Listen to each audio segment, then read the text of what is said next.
What up, YouTube? It's wait a minute, let me look at the timing. It's July 14th. It's about 1:13. I'm gonna make this real quick. I don't know, man.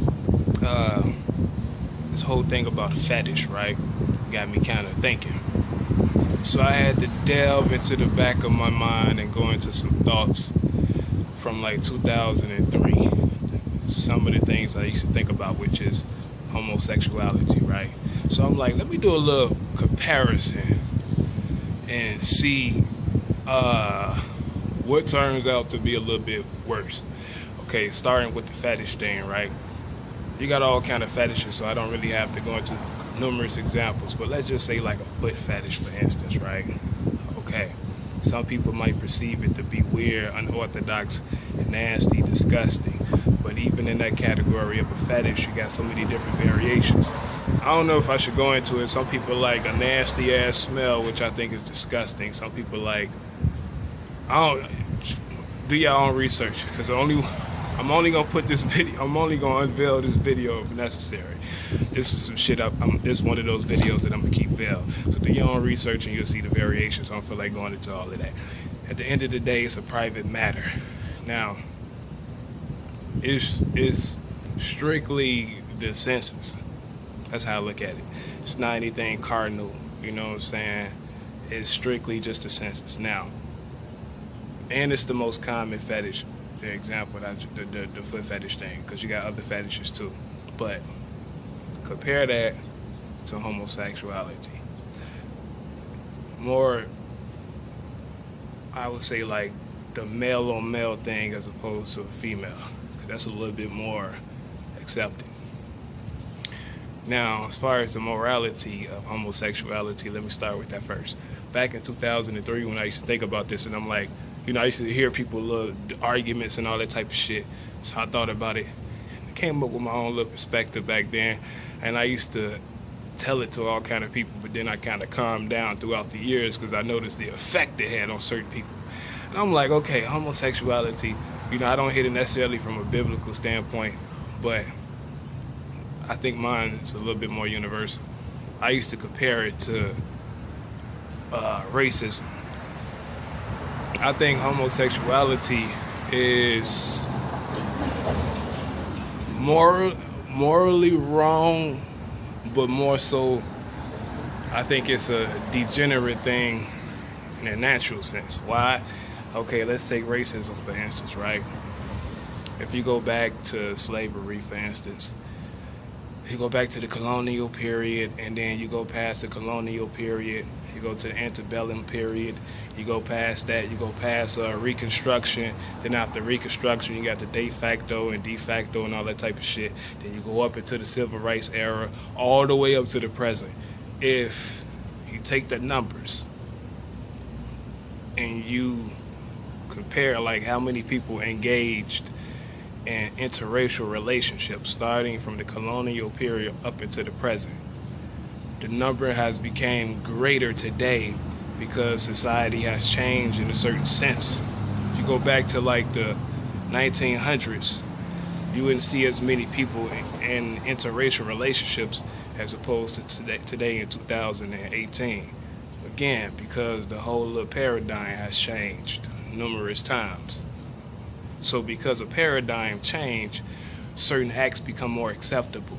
So when the shorties grow up, you know, they don't look at it as being wrong. And then like the older adults around them and also those mediums such as television is not unconsciously and subconsciously beat into their brains that this is a behavior that you shouldn't engage in as far as like different races mating, right? All right, let's take homosexuality. The same applies to that. If you go back then, let's say, you ain't even got to go that far. You could say like the early 20th century, right? You wouldn't have as many people engaging in that act, especially overtly, as opposed to today, because today it's a little bit more acceptable. Plus you see that on social media. You see that in talk shows. You see that in reality television, and you see it in your everyday life. It's not something that's looked down upon as it used to be back in the day. So like growing up, generationally speaking, it's more acceptable, so people don't look at it in a negative way. All right, so it's 2018. If you go, I'm looking at it like, okay, if you go like to 2050, again, this is a principal argument I used to make back in the day against it. If you go to like 2050, I guarantee the number that it is today is going to increase and continue to increase. Now, let's just say that became ubiquitous around the world. So let's say like you a whole century later, so you go to like 2018. Around the entire planet is what, 6 billion people, right? Let's just say 100 years from now, you got at least 5 to 10%, but I'm gonna say 10%. And again, this is an argument I used to make back in the day.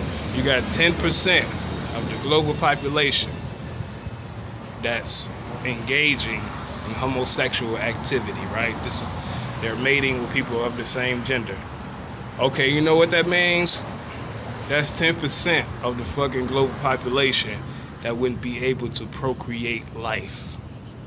So from an organic standpoint, it's wrong and it is a degenerate behavior.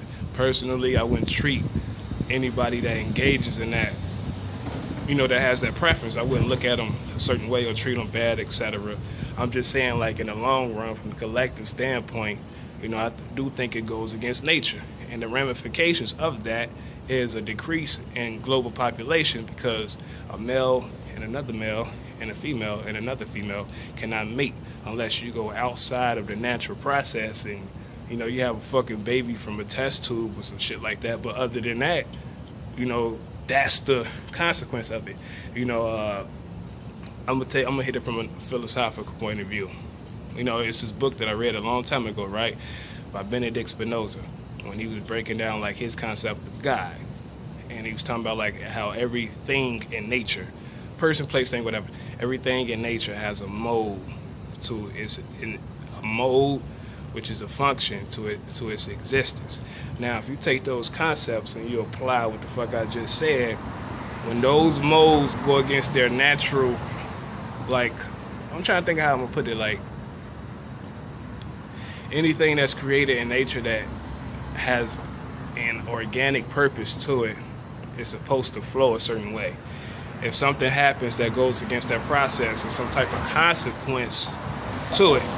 The same thing with human beings, right? I was gonna say something about the whole brain thing, but I ain't gonna go too deep on that. I'm trying to make this real simple. The same thing with human beings. A part of our nature is to procreate. That's not our only purpose from my point of view of being on this planet, but it is one of our purposes, is to procreate. It's a natural process as a being, as a thinking being.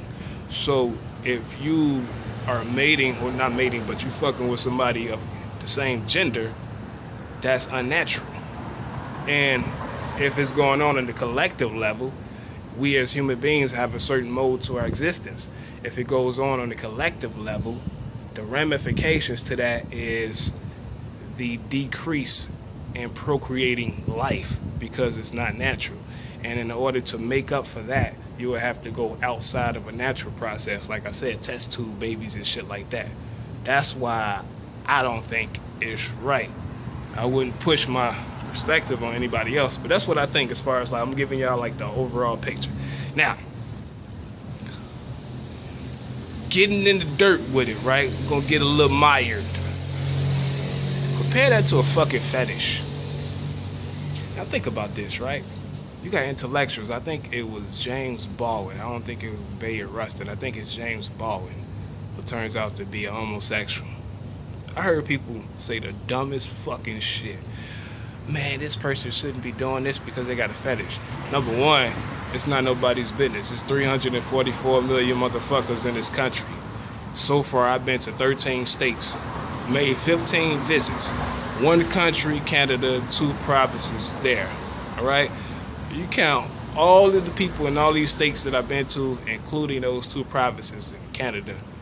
Don't nobody know who the fuck I am. You know what I'm saying? Regardless of what my personal interests are, they wouldn't know.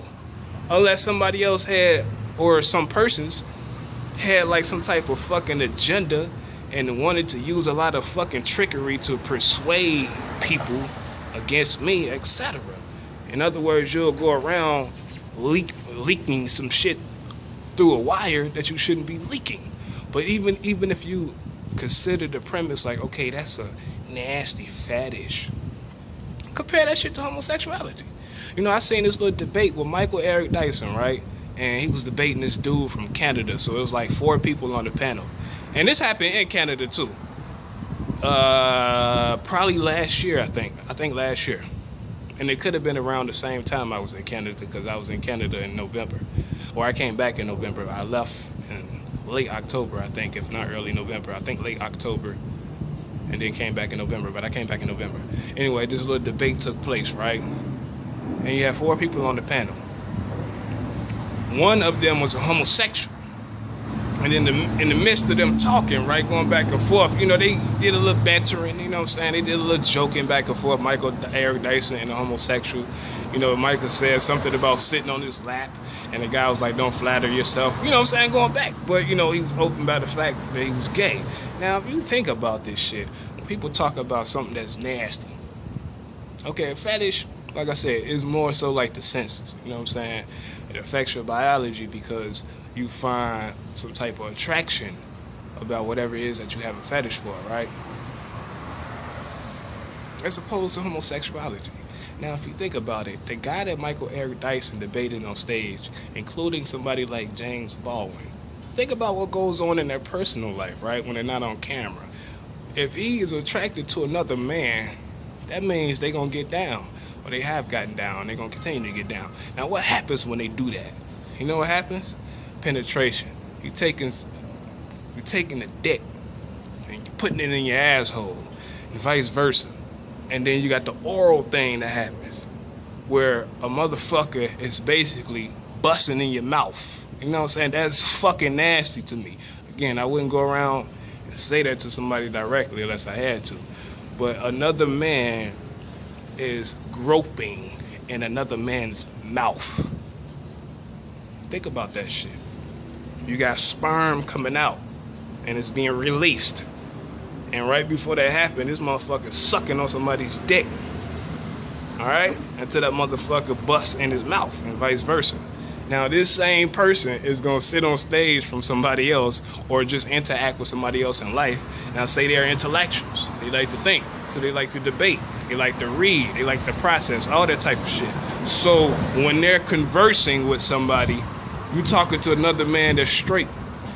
Now, how the fuck can somebody take a fetish and say that's nasty and try to use that as a reason to claim that this person shouldn't be reading, which makes no fucking sense. That's how I know they do that within their own circles, and to a dumb motherfucker that's not really thinking. How you gonna say that that's nasty and that's the case, but then you take a homosexual who lets another man bust in his fucking mouth and vice versa, and you don't say anything about that, which is much more fucking disgusting. Imagine you talking to somebody and you have a conversation back and forth, and as you're talking to this person, you instantly consider like, this nigga gay. What is this? You know, this motherfucker actually takes dicks in his mouth. And not just takes dicks in his mouth, he takes a fucking load of sperm, somebody busting this shit. You know what I'm saying? What if this motherfucker burp in front of me? Ugh. You see how the logic of that doesn't make no motherfucking sense whatsoever. So, like I said, I just wanted to put this video together in case I have to unveil this shit to somebody that's talking nonsense, basically. I mean, just compare that shit. Like, I never understood what can attract somebody to someone else of the same gender, especially a male. Like, okay, what are you attracted to his motherfucking arms? You like his muscles? And then just think about it, like when they get intimate with each other, you rubbing on it. They rubbing on each other. That shit is absolutely fucking disgusting to me. You know what I'm saying? The female aspect is a little different, like I say, because it's a little bit more, like, especially me, it don't really hurt my senses. I still think it's wrong, but being that I'm a male, you know what I'm saying? Another male fucking with another male is completely You know, it kind of makes me want to throw up. You know what I'm saying? Again, I wouldn't walk up to this person and say anything against them. I wouldn't get in no type of parades. You know, not parades, but like protests. And as far as gay rights, I don't really pay too much attention to it, although I do got an opinion about it. You know what I'm saying? As far, again, going back to that collective thing. You know, it was a long time ago. I'm trying to think, probably in 09. I think 09 or 2010. I forget where in this country, in the United States, it was a prom that took place at a high school, and then one of the students got nominated as prom queen. And I thought that was so fucking unorthodox and heretical, you know, in a bad sense though. But I'm just like, you know, I added that to my overall opinion. I'm like, okay, just like on the collective basis in the future, if this type of behavior becomes more acceptable and prevalent, especially fucking ubiquitous, can you imagine that shit around the country, that being normal, like a guy being nominated as prom queen? You know what I'm saying? That's a degenerate act, to be blunt about that. If that shit became the norm, that's fucking up a child's psychology, them growing up thinking that that's okay when it's really not. Now you taking it to like, I don't know, man. I'm just gonna keep it there. That's all I wanted to say. It's probably other things I want to say, but I think I got all the main shit out the way. But again, like I guarantee you, if you did the numbers, you go look at the statistics, you look at the early 20th century and the late 19th century, and if you want to go further than that, that's fine. But if you compare the number of people who could be counted as being homosexual and those who could be counted as far as like you know, engage in interracial relationships, is far greater nowadays than it was back then, because it's more acceptable. But again, 100 years from now, if that shit was prevalent throughout the world sufficiently to the point where you could say 10% of the planet became homosexual, again, that's 10% of the population that cannot procreate life. Automatically, that means there will be a reduction in the human population from that point onward. And if such behavior is accepted to that degree 100 years from now, as it continues, what happens 100 years from that point? What happens in 22 or 18? You see what I'm saying? That's why that behavior to me is degenerate. It's not natural. It's not organic. And then you won't get any real benefits behind it. I understand people talk about the emotional thing and all that type of shit. But yeah, that's all I wanted to say. Alright. Again, if I unveil this video and anybody happens to see it, it's just to make a point. That's it. And to me, a common sensical point.